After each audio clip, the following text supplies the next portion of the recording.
Hello दोस्तों, कैसे हैं आप सब। तो आज आपके सामने हूँ मैं रंगभूमि उपन्यास के साथ और इसके लेखक हैं प्रेमचंद, जो कि हिंदी साहित्य के शेक्सपियर माने जाते हैं। तो चलिए पढ़ते हैं रंगभूमि, एक सामाजिक उपन्यास प्रेमचंद के द्वारा लिखे हुए। शहर अमीरों के रहने और क्रय विक्रय का स्थान है। उसकी बाहर की भूमि उनकी मनोरंजन और विनोद की जगह है। उसके मध्य भाग में उनके लड़कों की पाठशालाएं और उनके मुकदमे की बाजी के अखाड़े होते हैं, जहां न्याय के बहाने गरीबों का गला घोटा जाता है। शहर के आसपास गरीबों की बस्तियां होती हैं। बनारस में पांडेपुर ऐसी ही बस्ती है।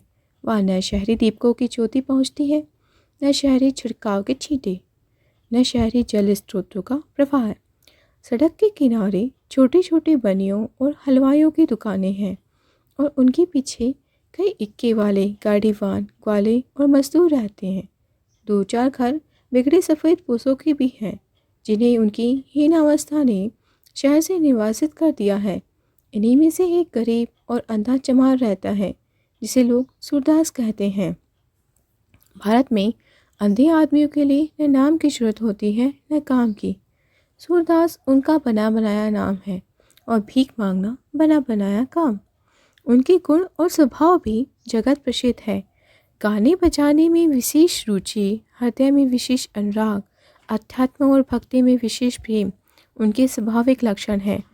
बाह्य दृष्टि बंद और अंतर्दृष्टि खुली हुई। सूरदास एक बहुत ही क्षीणकाय, दुर्बल और सरल व्यक्ति था। उसे देव ने कड़ाचित भीख मांगने के लिए ही बनाया था। वह नित्य प्रति लाठी टेकता हुआ पक्की सड़क पर आ बैठता और राहगीरों की जान की खैर मनाता। दाता भगवान तुम्हारा कल्याण करे, यही उसी की टेक थी और इसी को वह बार बार दोहराता था। कदाचित वह इसे लोगों की दया प्रेरणा का मंत्र समझता था। पैदल चलने वालों को यह अपनी जगह पर बैठे बैठे दुआएं देता था, लेकिन जब कोई इक्का आ निकलता तो वह उसके पीछे दौड़ने लगता और भाग्यों के साथ तो उसके पैरों में पर लग जाते थे। किंतु हवा गाड़ियों को वह अपनी शुभेच्छाओं से परे समझता था। अनुभव ने उसे शिक्षा दी थी कि हवा गाड़ियाँ किसी की बातें नहीं सुनती। प्रातःकाल से संध्या तक उसका समय शुभकामनाओं में ही कटता था। यहाँ तक कि मांस फूस की बदली और वायु तथा जेठ वैशाख की लू लपट में भी उसे नागाना होता था। कार्तिक का महीना था। वायु में सुखद शीतलता आ गई थी। संध्या हो चुकी थी। सूरदास अपनी जगह पर मूर्तिवत बैठा हुआ किसी इक्के या भगे के आशाप्रद शब्द पर कान लगाए था। सड़क के दोनों ओर पेड़ लगे हुए थे। गाड़ी वालों ने उसके नीचे गाड़ियां ढील दी थी। उसकी पछाई बैल टाट के टुकड़ों पर खली और भूसा खाने लगे थे। गाड़ी वालों ने भी उपले जला दिए।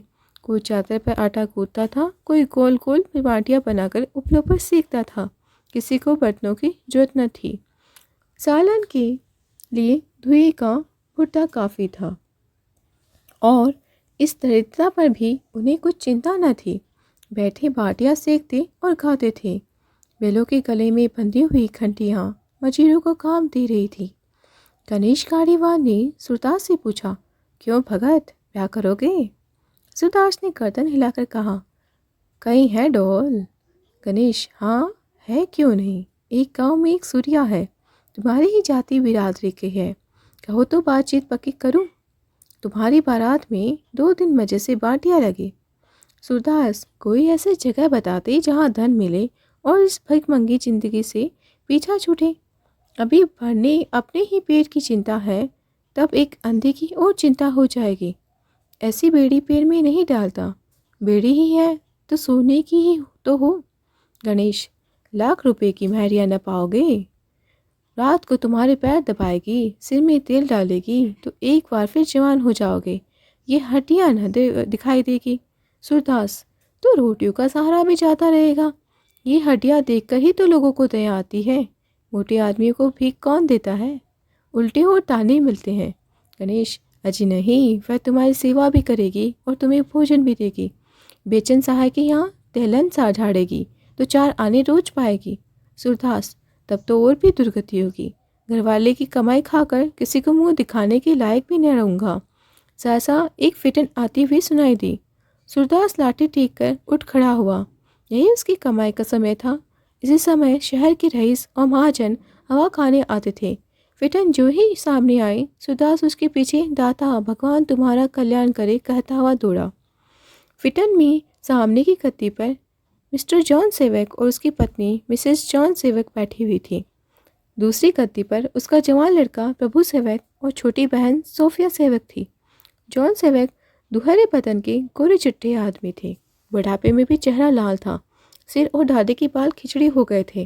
पहनावा अंग्रेजी था जो उन पर खूब खिलता था। मुख की आकृति से गुरूर और आत्मविश्वास छलकता था। मिसेस सेवक को कालगति ने अधिक सताया था। चेहरे पर झुर्रियाँ पड़ गई थी और उसे हृदय की संकीर्णता टपकती थी जिसे सुनहरी ऐनक भी न छिपा सकती थी। प्रभु सेवक की मसें भीग रही थी। शरीर अडील, इखरा बदन, निस्तेज मुख, आंखों पर ऐनक, चेहरे पर गंभीरता और विचार का गाढ़ा रंग नजर आता था। आंखों से करुणा की ज्योति सी निकल पड़ती थी। वह प्रकृति सौंदर्य का आनंद उठाता हुआ जान पड़ता था। मिस सोफिया बड़ी बड़ी रसीली आंखों वाली लज्जाशिला युवती थी। देहाती कोमल, मानो चबूतों की जगह फुसफुस से उसकी सृष्टि हुई हो। रूप अति सौम्य, मानो लज्जा और विनय मूर्तिमान हो गए हो। सिर से पांव तक चेतना ही चेतना थी। जड़ का कहीं आभास तक न था। सूरदास फिटन के पीछे दौड़ता चला जाता था। इतनी दूर तक और इतनी वेग से कोई मजा हुआ खिलाड़ी भी न दौड़ सकता था। मिसेस सेवक ने नाक सिकोड़कर कहा, इस दुष्ट के चीखने तो कान के पर्दे फाड़ डाले। क्या इस दौड़ता ही चला जाएगा? मिस्टर जॉन सेवक बोले, इस देश के सिर से ये बला न जाने कब टलेगी। जिस देश में भीख मांगना लज्जा की बात ना हो, यहाँ तक कि श्रेष्ठ जातियाँ भी जिसे अपनी जीवन वृत्ति बना ले, जहाँ महात्माओं का एकमात्र यही आधार हो, उसके उद्धार भी अभी शताब्दियों की देर है।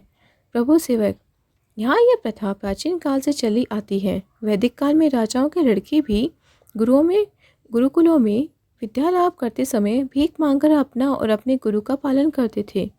ज्ञानियों और ऋषियों के लिए भी यह कोई अपमान की बात न थी, किंतु वे लोग मोह माया से मुक्त हो रहकर ज्ञान प्राप्ति के लिए दया का आश्रय लेते थे। उस प्रथा का अब अनुचित व्यवहार किया जा रहा है। मैंने यहाँ तक सुना है कि कितने ही ब्राह्मण जो जमींदार है घर से खाली हाथ मुकदमे के लिए लड़ने चलते हैं।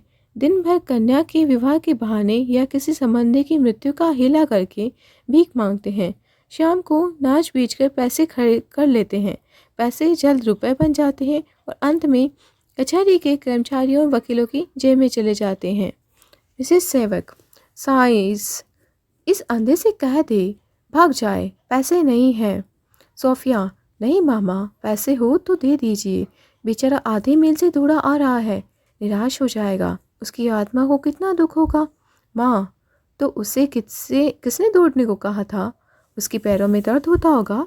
सोफिया, नहीं अच्छी मामा, कुछ दे दीजिए, बेचारा कितना हाफ रहा है। प्रभु सेवक ने जेब से केस निकाला, किंतु तांबे या निकल का कोई टुकड़ा न निकला और चांदी का कोई सिक्का देने में माँ के नाराज होने का भय था। बहन से बोले, सोफी, खेद है, पैसे नहीं निकले। साइस, अंधे से कह दो धीरे धीरे गोदाम तक चला जाए, वहाँ शायद पैसे मिल जाए। किंतु सूरदास को इतना संतोष कहाँ। जानता था गोदाम पर कोई मेरे लिए खड़ा न रहेगा। कहीं गाड़ी आगे बढ़ गई तो इतनी मेहनत बेकार हो जाएगी। गाड़ी का पीछा न छोड़ा, पूरे 1 मील तक दौड़ता चला गया। यहाँ तक कि गोदाम आ गया और फिटन रुकी। सब लोग उतर पड़े। सूरदास भी एक किनारे खड़ा हो गया, जैसे वृक्षों के बीच में ठूट खड़ा हो। हाफते बेदम हो रहा था। मिस्टर जॉन सेवक ने यहाँ चमड़े की आड़त खोल रखी थी। ताहिर अली नाम का एक व्यक्ति उनका गुमास्ता था। बरामदे में बैठा हुआ था। साहब को देखते ही उसने उठकर सलाम किया। जॉन सेवक ने पूछा, कहिए खां साहब, चमड़े की आमदनी कैसी है? ताहिर, हुजूर, अभी जैसी होनी चाहिए वैसी तो नहीं है, मगर उम्मीद है कि आगे अच्छी होगी। जॉन सेवक, कुछ तोड़ धूप कीजिए, एक जगह बैठे रहने से काम न चलेगा। आसपास के देहातों का चक्कर लगा लीजिए। मेरा इरादा है कि म्यूनिसिपैलिटी के चेयरमैन साहब से मिलकर यहाँ एक शराब और ताड़े की दुकान खुलवा दूँ। तब आसपास के चमार यहाँ रोज़ आएंगे और आपको उनसे मेल जोल पैदा करने का मौका मिलेगा। आजकल इन छोटे छोटे चालों के बगैर काम नहीं चलता। मुझे को देखिए, ऐसा शायद ही कोई दिन जाता होगा जिस दिन शहर के 2-4 धनी मानी पुरुषों से मेरी मुलाकात न होती हो। 10,000 की भी एक पॉलिसी मिल गई तो कई दिनों की दौड़ धूप ठिकाने लग जाती है। ताहिर, हुजूर, मुझे खुद फिक्र है, क्या जानता नहीं हूँ कि मालिक को 4 पैसे का नफ़ा न होगा तो वह यह काम करेगा ही क्यों। मगर हुजूर ने मेरी जो तनख्वाह मुकर की है उसमें गुजर नहीं होता। 20 रुपए का तो गल्ला भी काफ़ी नहीं होता और सब ज़रूरतें अलग। अभी आपसे कुछ कहने की हिम्मत तो नहीं पड़ती, मगर आपसे न कहूँ तो किससे कहूँ। जॉन सेवक, कुछ दिन काम कीजिए, तरक्की होगी ना। कहाँ है आपका हिसाब किताब, लाइए देखूँ। यह कहते हुए जॉन सेवक ने बरामदे में एक टूटे हुए मोड़े पर बैठ गए। मिसेस सेवक कुर्सी पर बैठी ताहिर के अली के हिसाब की वही सामने लाकर रख दी। साहब उसकी जांच करने लग गए। 2-4 पन्ने उलट पलट कर देखने के बाद नाक से कोड़कर बोले, अभी आपको हिसाब किताब लिखने का सलीका नहीं है, उस पर आप कहते हैं कि तरक्की कर दीजिए। हिसाब बिल्कुल आईना होना चाहिए। यहाँ तो कुछ पता ही नहीं चलता कि आपने कितना माल खरीदा और कितना माल रवाना किया। खरीदार को प्रति साल 1 आना दस्तूरी मिलती है, वह कहीं दर्ज भी नहीं है। ताहिर, क्या उसे भी दर्ज कर दूँ? जॉन से, वह क्यों, वह मेरी आमदनी नहीं है। ताहिर, मैंने तो समझा है वह मेरा हक है। जॉन से, वह हरगिज़ नहीं, मैं आप पर गबन का मामला चला सकता हूँ। देहोरिया बदल कर, मुलाजिमों का हक है खूब, आपका हक है तनख्वाह, इसके सिवा आपका कोई हक नहीं। ताहिर, हुजूर, अब आइंदा ऐसी गलती ना होगी। जॉन सेवक, अब जब आपने इस मद में से जो रकम वसूली की है वह आमदनी में दिखाइए। हिसाब किताब के मामले में मैं जरा भी रियायत नहीं करता। ताहिर, हुजूर, वह बहुत बहुत छोटी रकम होगी। जॉन सेवक, कुछ मुआवजा नहीं, एक ही पाई सही, वह सब आपको भरनी पड़ेगी। अभी वह रकम छोटी है, कुछ दिनों बाद में उसकी तादाद सैकड़ों तक पहुंच जाएगी। उस रकम से मैं यहाँ एक संडे स्कूल खोलना चाहता हूँ, समझ गए। मैम साहब की यह बड़ी अभिलाषा है। अच्छा चलिए, वह ज़मीन कहाँ है जिसका आपने जिक्र किया था।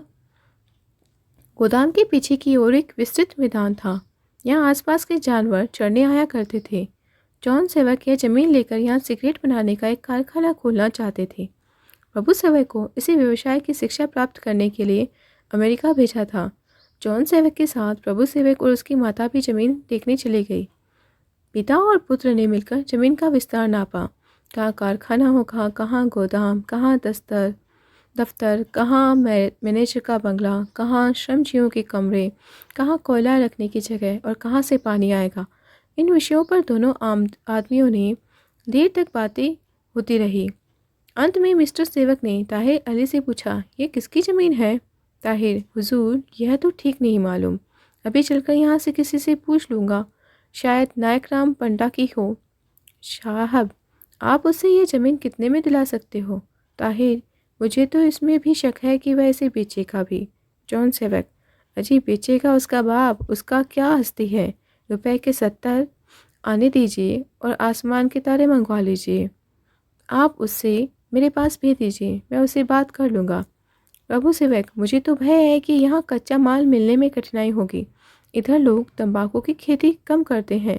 जॉन सेवक, कच्चा माल पैदा करना तुम्हारा काम होगा। किसान को ऊख या जौ गेहूँ से कोई प्रेम नहीं होता, वह जिस जिन्स की पैदा करने में अपना लाभ देखेगा वही पैदा करेगा, इसकी कोई चिंता नहीं है। खां साहब, आप उस पंडे को मेरे पास कल जरूर भेज दीजिएगा। ताहिर, बहुत खूब, उसे कहूँगा। जॉन सेवक, कहूँगा नहीं, उसे भेज दीजिएगा। अगर आपसे इतना भी ना हो सका तो मैं समझूंगा आपको सौदा पटाने का जरा भी ज्ञान नहीं। मिसेस सेवक, अंग्रेजी में, तुम्हें इस जगह पर कोई अनुभवी आदमी रखना चाहिए था।